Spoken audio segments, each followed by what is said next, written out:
Bismillahirrahmanirrahim. Alhamdulillah wassalatu wassalamu ala Rasulillah wa ala alihi wa sahbihi ajma'in. Qala rabbi shrah li sadri wa yassir li amri wa hlul 'uqdatan min lisani yafqahu qawli wa la haula wa la quwwata illa billahil aliyyil azim. Sebelum kita meneruskan pengajian, ada dengar bunyi kipas kat belakang saya tak? Bising tak? Kat belakang saya ada kipas. Tapi saya tak pasti dia mengganggu atau tidak. Boleh dengar? Ada bunyi doktor? Tak ada? Ada ada sikit-sikit ya. Kalau sikit-sikit tak apalah.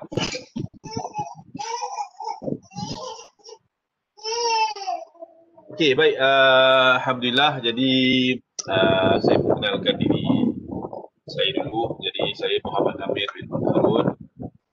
Saya menggantikan Dr. Jasni untuk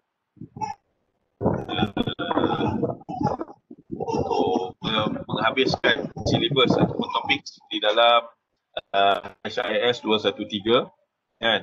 Jadi kita senang panggil dia sebagai usul fiqh lah. Subjek ni kita lebih mudah kita panggil sebagai usul fiqh. Okey, jadi usul fiqh ni terbahagi kepada dua lah. Jadi apa yang dia ajarkan oleh Dr. Jasni daripada awal sampailah, saya ingat last topik yang kita belajar itu adalah qiyas. Jadi itu adalah satu bab di dalam usul fiqh, iaitu hukum hakam yang dipersepakati. Dan dia ada yang akan kita masuk ini adalah bahagian kedua di dalam usul fiqh, iaitu mengenai hukum hakam yang diperselisihi oleh para ulama mengenai keharusan beramal dengannya ataupun tidak. Okay. Jadi insyaAllah saya akan sambung sampailah minggu yang ke-14. Setelah kita berhabiskan Jadi bahagian kedua ini dia agak berbeza sikit daripada bahagian yang pertama. So sekiranya kamu tak faham, memerlukan penjelasan dan sebagainya, boleh ajukan. Jadi tak perlu nak tunggu sampai kita habis kuliah untuk tanyakan soalan. So kamu boleh interrupt ataupun kamu boleh mencelah bila-bila yang kamu rasa ada persoalan, kan, ada persoalan, kamu boleh ajukan soalan walaupun di tengah-tengah kita punya perbincangan ni. Jadi tajuk yang pertama yang kita akan masuk pada hari ini adalah mengenai istishab. Istihsan. Kita akan masuk istihsan. Mungkin istilah ini kamu pernah dengar dalam kelas tutorial. Ada rakan-rakan yang telah membentang mengenai tajuk istishab. Istishab. Istihsan. Sini salah saya ubah sekejap. Istihsan. Baik, istihsan itu daripada perkataan hasanah. Hasan itu maksudnya baik. Jadi istahsana maksudnya menganggap sesuatu itu baik ataupun berusaha untuk memperbaikinya. Itu istihsan. Berusaha untuk memperbaikinya. Ataupun kita boleh menganggap sesuatu itu baik ataupun lebih baik. Okey, itu dari sudut bahasa lah. Dari sudut istilah ada pelbagai takrifan mengenai istishab. Al-Bazawi mengatakan dia adalah berpaling daripada qiyas asal kepada qiyas yang lebih kuat daripadanya. Berpaling daripada qiyas kepada qiyas yang lebih kuat daripada qiyas yang awal tadi. Okey. Yang kedua adalah Al-Halwani Al-Hanafi mengatakan istihsan adalah meninggalkan qiyas disebabkan terdapat dalil yang lebih kuat daripada qiyas tadi. Kan, sama ada dalil itu daripada Al-Quran, hadis, ataupun hadis Al-Quran, hadis ataupun ijma'. Okey. Al-Karh Al-Hanafi mengatakan istihsan adalah berpaling seorang mujtahid itu daripada meletakkan hukum yang sama dalam satu masalah disebabkan terdapat satu keperluan untuk berpaling daripada hukum tersebut. Dan sebagai ulama Hanafi mengatakan istihsan adalah berpaling daripada hukum asal disebabkan terdapat dalil syarak yang khas ataupun yang lebih khusus. Jadi kesimpulannya istihsan itu adalah meninggalkan kias, ataupun kita boleh katakan istihsan itu adalah kita berpaling daripada menggunakan kias. Asalnya kita boleh menggunakan kias untuk memberikan hukum tersebut. Tetapi kita berpaling daripada menggunakan kias kepada satu dalil yang lain yang sama ada dia lebih kuat ataupun dia lebih khas. Itu kamu kena faham itu. Saya ulang sekali lagi, istihsan adalah kita berpaling daripada menggunakan kias yang pada asalnya kita boleh menggunakan kias dalam sesuatu masalah tersebut. Dalam kita nak memberikan meletakkan satu hukum dalam satu masalah, asalnya kita boleh menggunakan kias, tetapi kita berpaling daripada menggunakan kias, kan? So kita berpaling daripada kias kepada satu dalil yang lain. Sebabnya dalil lain itu dia lebih kuat ataupun dia lebih khusus ataupun lebih khas, lebih khusus. So ada dua sebab kita berpaling daripada kias ni, ada dua sebab. Kena ingat itu. Sama ada dalil yang kita gunakan itu dia lebih kuat ataupun dia lebih khusus. Kalau kita nak sambung mengenai istihsan ini, saya nak tanya semua orang. Dalam kelas dan kuliah dia ada ramai kan 102 orang. Kita punya student semua 102 orang, kan? Sebab bila kita nak memahami istihsan, pertama sekali kita perlu faham kias.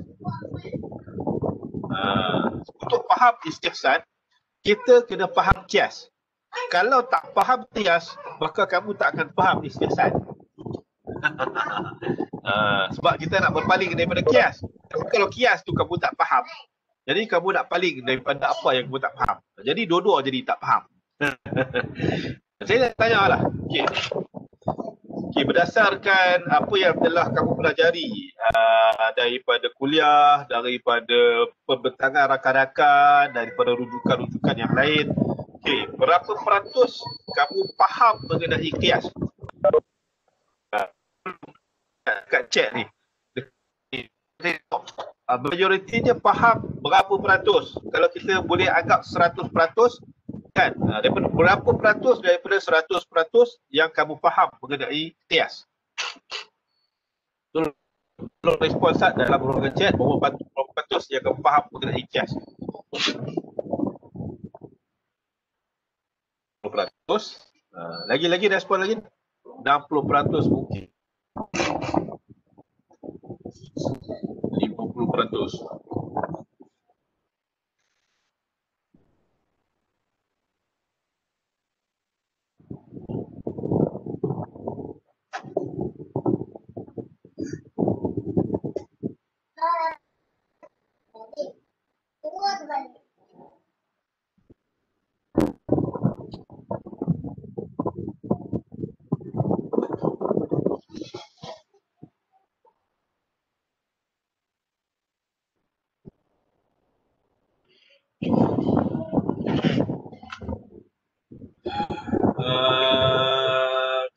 Banyaklah jawapan ni.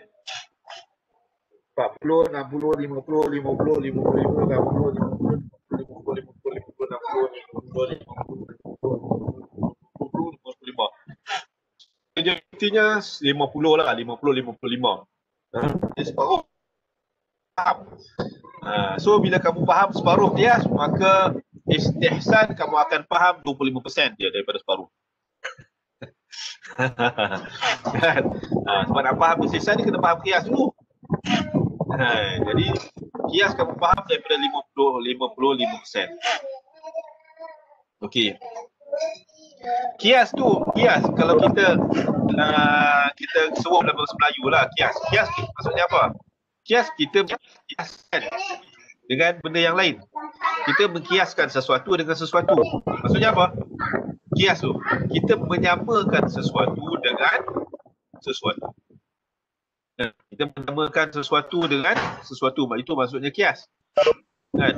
So untuk kita menyamakan sesuatu dengan sesuatu, kita bahawa penyamaan kita, apa yang persamaan yang kita buat itu adalah tepat. Kita berpandukan kepada apa? Bila kita nak mengkiaskan sesuatu dengan sesuatu, kan? Contoh apa sebenarnya? Bila kita mengkiaskan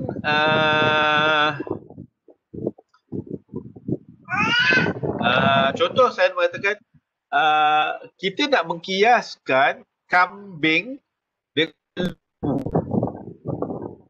Kita nak mengatakan kambing itu sama dengan lembu. Jadi bila kita sebut sama dengan lembu, kan? Jadi apa yang penilaian kita nak buat? Mengatakan kambing itu sama dengan lembu.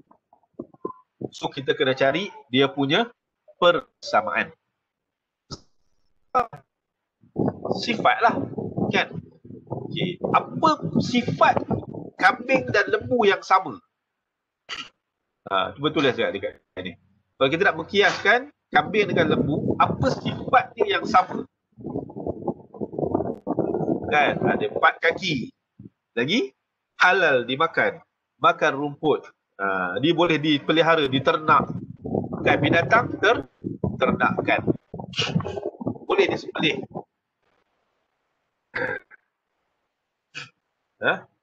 Haiwan boleh disentuh. Okey. Contoh, kita okey, tak apa. Boleh setakat jawapan ni tak apa, kita tengok satu persatu. Okey. Kias kambing dengan lembu. Sebabnya dua-dua ada 4 kaki. Betul ke kias? Okey. 4 kaki halal dimakan, apa lagi? Kamu makan rumput, boleh dipelihara, boleh disembelih, binatang ternakan, haiwan boleh disentuh, haiwan al-an'am boleh jadi korban. Okey, apa kita sebut sebagai benda-benda ni? Maksudnya benda-benda ni adalah sebagai illah, sifat. Kan? Bila kita nak menyamakan kambing dengan lembu, kita menyamakan sifat dia. Tapi adakah sifat yang kita samakan itu betul untuk kita menyamakan kambing dengan lembu? Cuba kita tengok satu persatu. Kita nak tahu kias kita itu betul tak betul. Kita kata kambing kita boleh kiaskan dengan lembu sebabnya kambing ada 4 kaki, lembu ada 4 kaki. Okay, sifat ataupun illah yang kita gunakan ni untuk kita kiaskan kedua-duanya adalah betul atau tak? Ada haiwan lain yang ada 4 kaki? Ada? Kan? Ada haiwan 4 kaki? Kita kat situ harimau ada 4 kaki, kucing ada 4 kaki, kan? Apa lagi? Beruang, dia jalan guna 4 kaki, kan? Itu sifat dia. So kita dapati, okey, kias ini menggunakan sifat 4 kaki ni dia tak samalah, kan? Dia tak boleh menjadi suatu illah yang tepat. Pasal apa? 4 kaki juga, kan? Okey. Kalau kata kita nak mengatakan ada halal dimakan, kambing kita boleh kiaskan dengan lembu sebab apa? Sebab dua-dua tu halal dimakan. Adakah sifat illah itu tepat? Apa kata? Ikan halal dimakan juga, kan? Ikan halal dimakan. Lepas tu burung halal dimakan juga. Jadi kias itu dia tak berapa tepat lagi. Lepas tu kita dah sebut halal dimakan, makan rumput. Makan rumput ada 4 kaki dia makan. Kambing itu sama dengan lembu disebabkan dia makan rumput. Boleh tak? Kan? Apa haiwan lain yang makan rumput juga tetapi bukan kambing dan juga bukan lembu? Kan? Kita tengok, kalau kita tengok haiwan karnivor, kan, rimau semua dia tak makan rumput. Kan? So kalau kita nak mengatakan elah dia mereka ni makan rumput, kita nampak elah itu hampir tepat. Kan? Pasal dia mengeluarkan kategori-kategori haiwan yang lain daripada kambing dan juga lembu. Kan? Harimau ada 4 kaki tapi harimau tak makan rumput. Okey, nampaklah. Elah dia tu sedikit ada kekuatan dia di situ. Elah tu. Kan? Okey. Dia pelihara. Kan? Sebab apa? Sebab mereka ni haiwan yang dipelihara. Kan? Oh, kita kata kucing kita pelihara juga kan. Kucing 4 kaki kita pelihara juga. Tapi kucing tak makan rumput. Kan? Dia makan friskies. Boleh disembelih. Kan? Kita boleh sembelih banyak. Kan? Ayam pun tak boleh sembelih. Burung kita boleh sembelih. Burung puyuh kita boleh sembelih. Kan? Binatang ternakan. Maka kita tengok yang ni dia hampir sama. Kan? Kalau ayam kita boleh ternak jugalah. Kan? Rimau kita tak boleh ternak. Kan? Kucing kita tak boleh ternak, kita boleh belah. Kan? Tapi ayam kita boleh ternak. Kan?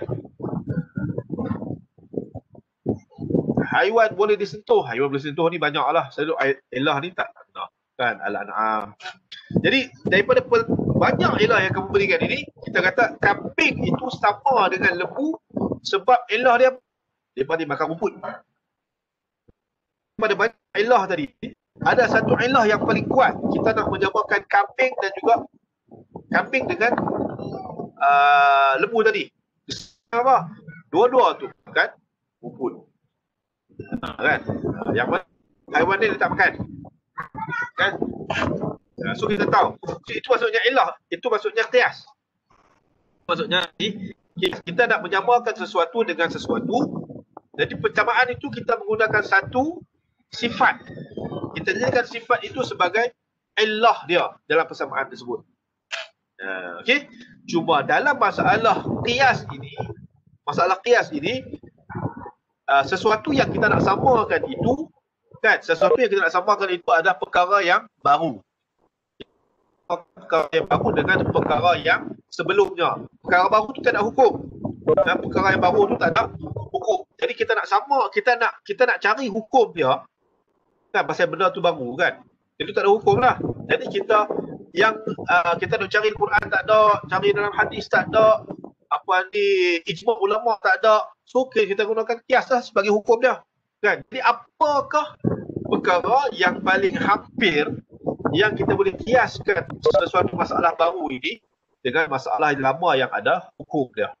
Dan selalu kamu gunakan kita kiaskan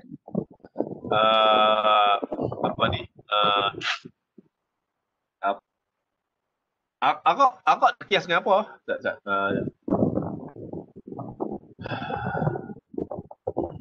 Ketum itu ada ketum. Ada kawan kamu kongsikan. Dia mengkiaskan ketum dengan arak. Ketum dengan arak. Ketum dengan arak. Okay. Ketum, arak adalah Al-Quran tak? Dia punya dalil dia. Adalah. Kan? Innamal khamru wal maisir wal ansab. Sungguhnya arak, arak, judi apa semua itu adalah sesuatu yang haram. Ada dalam Quran. Okey. So arak itu pengharaman dia itu ada dalam Quran. Siapa tak boleh petikai. Arak tu haram.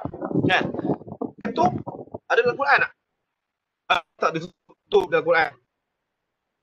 Tak lah. Kan?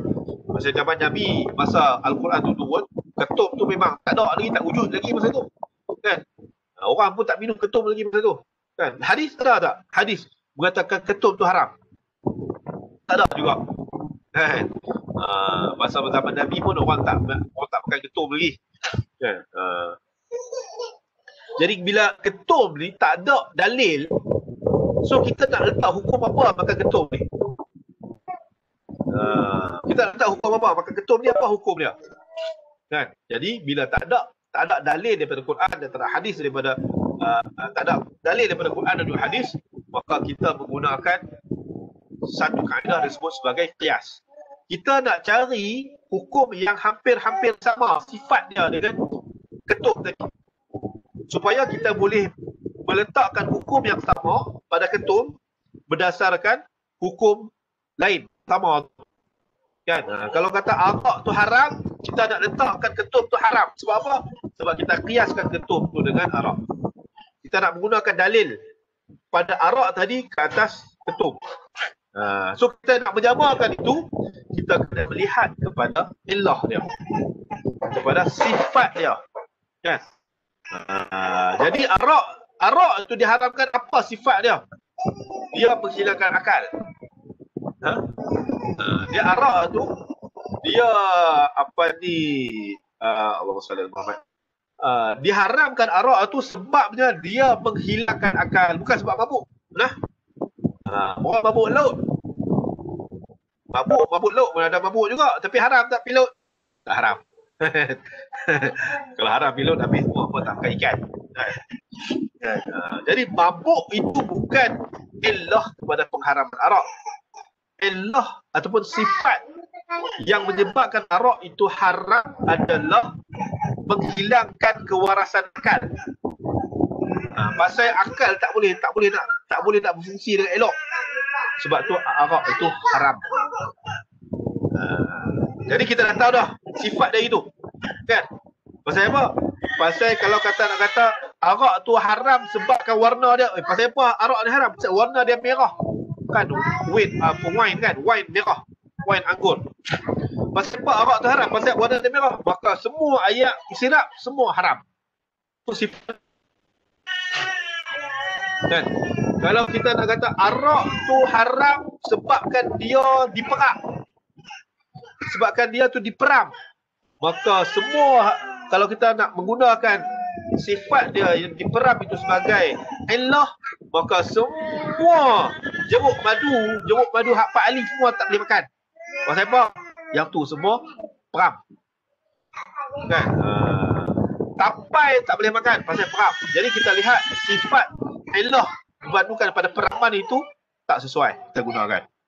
Dan so kita boleh nilai mana satu yang paling sesuai, dan akhirnya kita menjumpai bahawa sebab yang paling munasabah arak itu haram adalah disebabkan dia menghilangkan akal.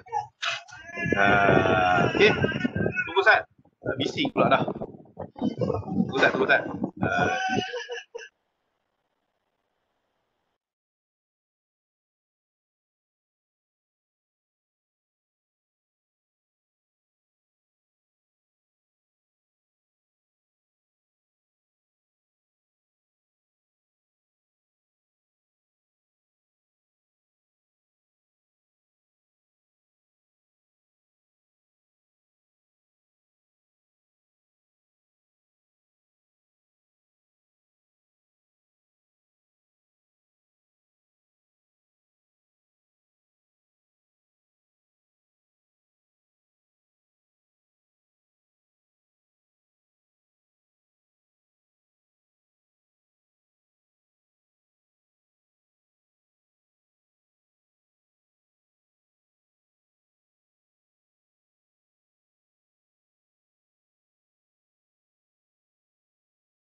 Okey,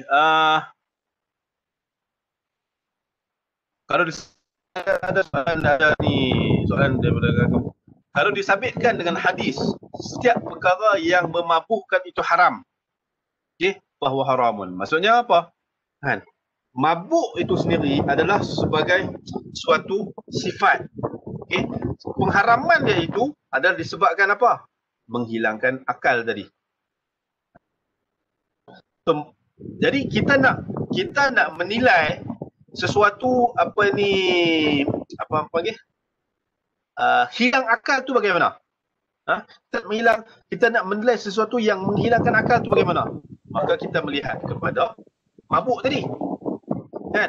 Kita melihat kepada mabuk tadi, kan? So sebab hilang akal tu kita tak boleh nak lihat. Jadi hadis itu datang menceritakan bagaimana kriteria menghilangkan akal itu. Maka ia adalah, maksudnya orang yang mabuk adalah orang yang hilang akal.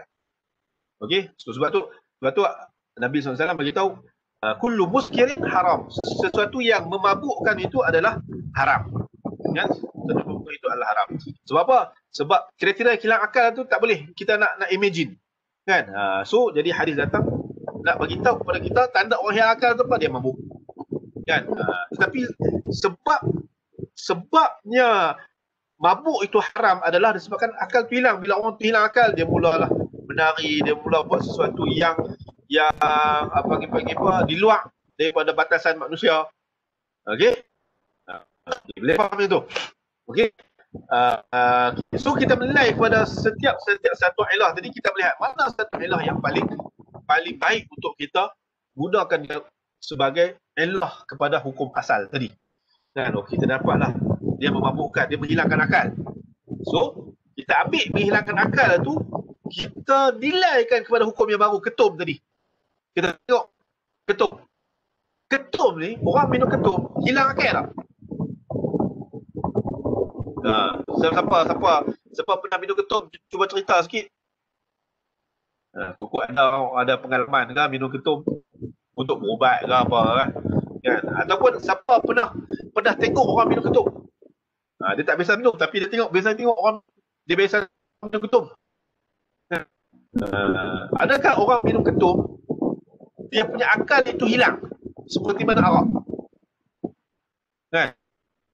Arak ni bila dia minum, dia boleh menari tengah-tengah jalan, dia boleh menjerit, dia boleh buka baju, kan?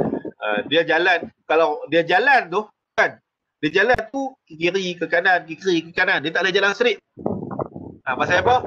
Pasal dia punya otak dia tak boleh nak berfungsi dengan baik. Kan? Adakah sifat-sifat ini pada ketum tadi? Ada ke tak? Kan? Pernah tengok? Siapa pernah tengok? Tolong share Ustaz.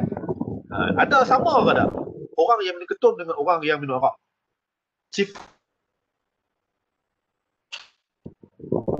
Kan?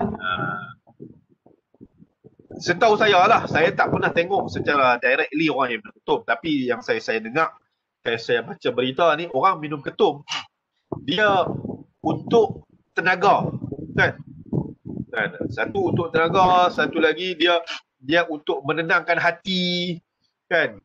Dan sifat ketum itu, dia tak sama dengan sifat arak tadi. Kan? Ilah dia tak sama. Minum ketum ni, kalau orang minum ketum, dia masih boleh bawa kereta dengan baik. Kan? Kalau dia berjalan, tak berjalan kiri kanan, dia boleh jalan dengan elok. Okey, kalau dia minum ketum, dia tak pergi tengah jalan, dia menari. Pasal apa dia tengok menari ni semua ni? Kan? Pasal apa minum ketum? Dia tak. Kan? Jadi sifat dia itu tak sama dengan sifat hukum asal minum arak tadi.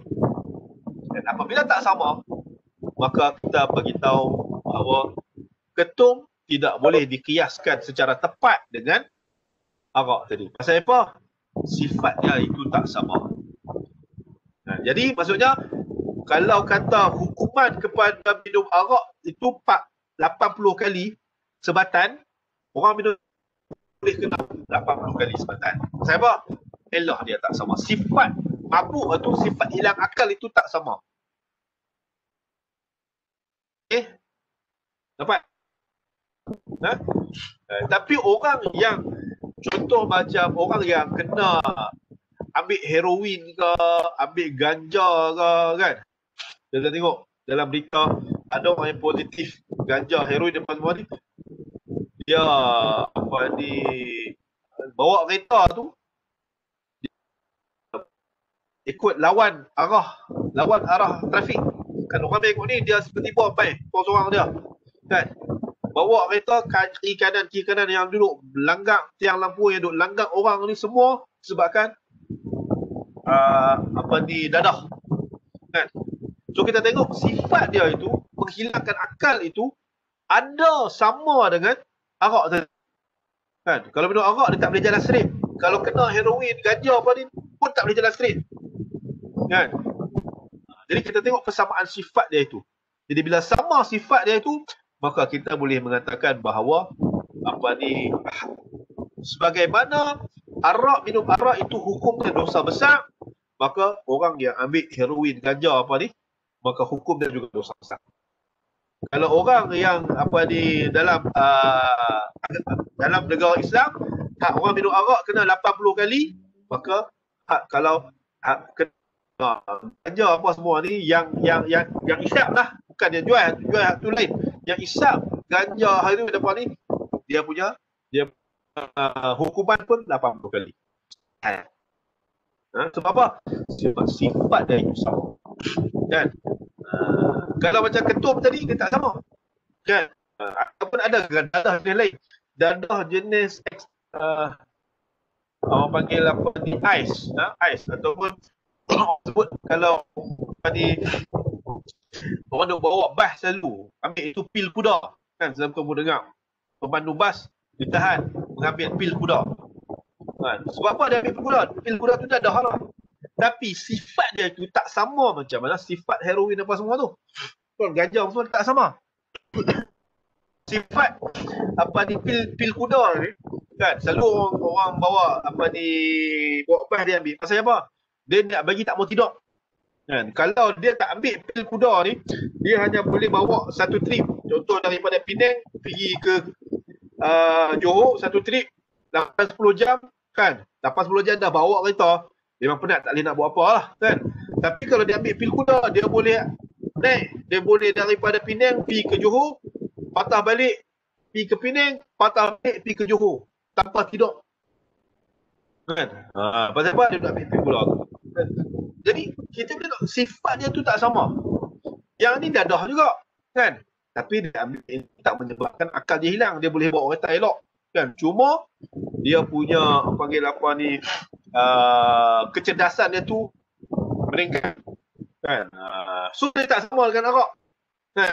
Tu akal hilang akal dia mulalah nak buat macam-macam lah, kan? So kita tengok sifat itu sama tak sama, kan? Bila tak sama, maka kita tak boleh mengambil hukum yang arak tadi kepada hukum orang yang makan pil kuda tadi, kan? Orang yang ambil pil kuda dia kena hukuman yang lain lah, bergantung kepada takzir, kepada qadi, kepada hakim dan sebagainya. Apa hukuman yang paling sesuai untuk dia? So maksudnya itu dia punya, kita nak mengkiaskan itu, kita melihat kepada itu tadi. Kita faham konsep dia tu. Saya tak nak bocorkan. Kes ni kamu dah faham daripada yang lain, kuliah dan sebagainya. Okey. Jadi konsep dia tu maksudnya kita melihat kepada ilah hukum yang ada dalil, contoh macam arak tadi ni, dan kita nak letak hukum yang sama dalam hukum masalah yang baru tadi yang tak ada dalil tadi. Kalau ilah dia tak sama, kita mengatakan kita tak boleh mengkiaskan ini dengan ini. Okey. Aduh, banyak soalan ni. Okey, kalau ketum yang dicampur ada efek sama dengan arak memabukkan. Kalau kata ketum tu dia campur dengan minyak tanah ke, dia campur dengan minyak kereta ke apa benda semua, dengan dia blend dengan ubat nyamuk lah apa semua, kan, minum dia punya sifat dia tu sebiji macam orang minum arak, maka ketika itu kita boleh meletakkan hukum yang sama seperti ada orang minum arak. Okey. Kalau arak yang free, zero alkohol macam mana pula doktor? Yang ni isu best. Arak tapi zero alkohol, adakah hukum dia hukum yang sama? Sebab tu arak zero alkohol, kalau minum dia mabuk tak? Carlsberg zero alkohol, mabuk tak? Tak mabuk. Pasal apa? Tak ada alkohol. Jadi hukum dia tak sama dengan hukum orang yang minum arak tadi. Tapi dia ada hukum lain. Tapi kita kata kalau orang minum, kalau arak betul ni kena 80 sebatan, negara Islam punya undang-undang kan kena 80 persen. Kalau dia minum Carlsberg zero alkohol tu, dia takkan kena 80 persen. Kalau yang minum arak tadi hukum dia dosa besar, maka dia minum yang Carlsberg zero alkohol tu hukum, tapi pengharaman itu tak sampai kepada pengharaman dosa besar. Doktor ni sama ni Carlsberg juga. Carlsberg juga. Kan? Dua botol sama ni. Tapi yang satu 10% alkohol, yang satu lagi 0% alkohol. Memang kita kata ya betul sama. Sifat dia tak sama. So kita nak melakukan qiyas, kita kena berpandukan pada sifat. Adakah sifat itu sama dengan arak tadi ni? Kalau tak sama, maka dia tak boleh mengambil hukum yang asal tadi ni, yang ada dalil tadi ni. Kita kena bagi dia hukum yang lain, yang baru, berpandukan kepada dalil-dalil yang lain. Okay. Kalau tak memabukkan sebab tak ada alkohol, adakah dibolehkan? Kalau tak memabukkan sebab tak ada alkohol, kalau minum tu tak mabuk, tak haram lah. Kan? Minum tak mabuk, tak haram. Contoh macam tapai, kan? Siapa pasal tapai, kan? Bila tapai ni, kita kena peram dia sekurang-kurangnya 24 jam sebelum kita boleh makan. Baru dia masak. Tapi bila dia dah start masak, kita duk simpan dia lagi, lama-lama dia jadi apa? Dia jadi tu, dia akan jadi masam. Bila masam, dia akan jadi apa? Jadi batu. Dia akan jadi arak. Kan? Sama lah dengan nira nipah. Kan? Kalau hak baru ambil itu dia manis. Kemudian kita letak dia di luar, kita biar dia akan jadi masam. Kemudian dia akan jadi tuak. Bila tuak tu, bila kita minum, dia akan mabuk. Sebab tu, bila kita nak meletakkan hukum, kita tak boleh melihat kepada sifat yang tidak stabil. Pasal kita kata, zero alkohol ni haram. Macam mana haram ini apa? Pasal apa? Pasal botol dia tu ada tulis Carlsberg. Kan? Ni tak boleh haram ni. Pasal apa? Pasal apa haram? Pasal tu tulis Carlsberg tu haram lah. Nama dia Carlsberg. Kan? Kalau kita buang ayak tu, kita ambil botol Carlsberg tu, kita buang ayak dia asal, kita bubuh ayak sirap, haram ke? So kita lihat kepada sifat tadi. So kita tak boleh menggunakan botol sebagai elah kepada pengharaman. Kita tak boleh menggunakan warna ayak sebagai elah kepada pengharaman. Kita tak boleh menggunakan peraman sebagai elah kepada pengharaman. Kita menggunakan elah dia. Hilang akal ke tak? Itu je. Hilang. Okay, kalau tak hilang akal, bukan haram. Okay.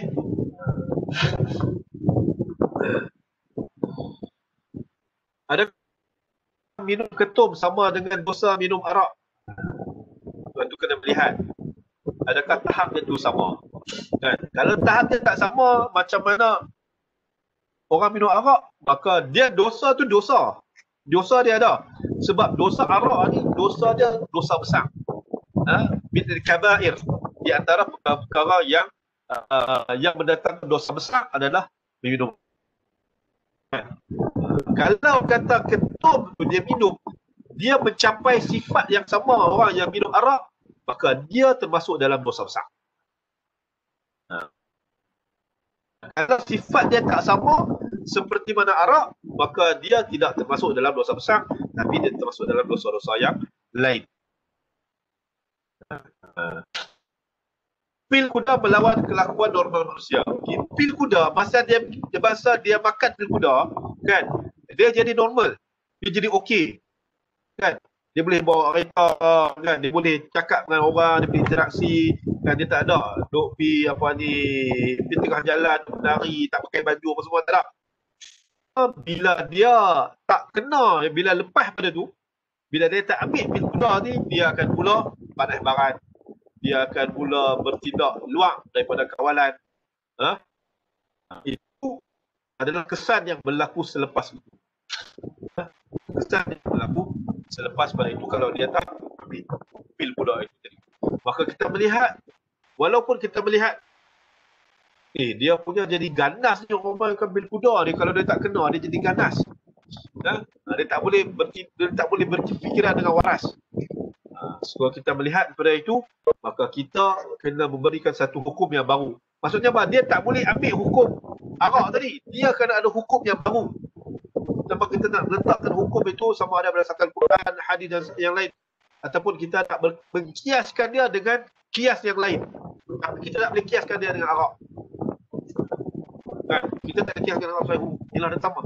Kita kena cari masalah-masalah yang lain yang sama dengan pil kuda tadi. Baru kita boleh meletakkan hukum dia dengan hukum yang sama.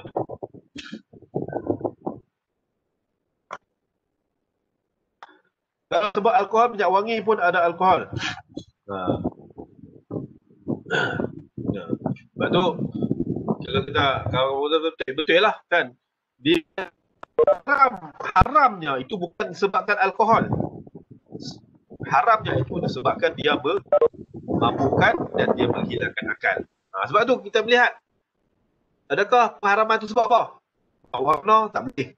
Sebab rupa dia tak boleh. Sebab bekas dia tak boleh. Sebab alkohol. Kita nak mengatakan arak itu haram sebab alkohol. Boleh tak? Tapi kalau tak ada alkohol, tak mabuk lah. Tak ada alkohol, tak mabuk. Tapi bolehkah kita meletakkan alkohol itu sebagai sebab pengharaman? Tak. Pasal apa? Pasal kalau kita gunakan minyak wangi yang ada alkohol, mabuk tak? Semua minyak wangi. Semua Allah mabuk lah. Menggunakan minyak wangi tidak menyebabkan kita mabuk. Jadi sebab itu kita tidak boleh meletakkan hukum dia yang sama. So, jadi alkohol tidak boleh menjadi ilah kepada kias tadi. So masih lagi ilah dia adalah menghilangkan akal. Okey. Konsep kias. Lima konsep kias. Secara umumnya, saya tak masuklah kias anda, kias aula itu semua kamu dah belajar. Saya tak mau sentuh yang tu. Saya cuma nak ulang kaji balik punya konsep kias itu apa. Itu yang kamu kena faham dan kamu kena tahu. Boleh tak? Faham dah ni? Kalau tak faham, saya bagi tahu, saya terang sekali lagi. Ini tak masuk lagi istihsan ni. Faham tu lega lah. Kan? Okey, faham? Alhamdulillah lega. Okay. InsyaAllah esok kita akan masuk mengenai istihsan. So dah faham kias, baru kamu akan faham istihsan. Okey dah, sekarang pun dah 4.48, 4.50. Jadi masa kita pun dah habis. Dan, jadi insyaAllah kita akan sambung esok dengan tajuk istihsan. Jadi mudah-mudahan apa yang kita kongsikan pada pagi ini, tengah hari, petang ini, beri manfaat kepada semua. Dan insyaAllah kita jumpa lagi pada esok hari. Wallahu a'lam. Assalamualaikum warahmatullahi wabarakatuh. Thank you, Doktor. Thank you, Doktor.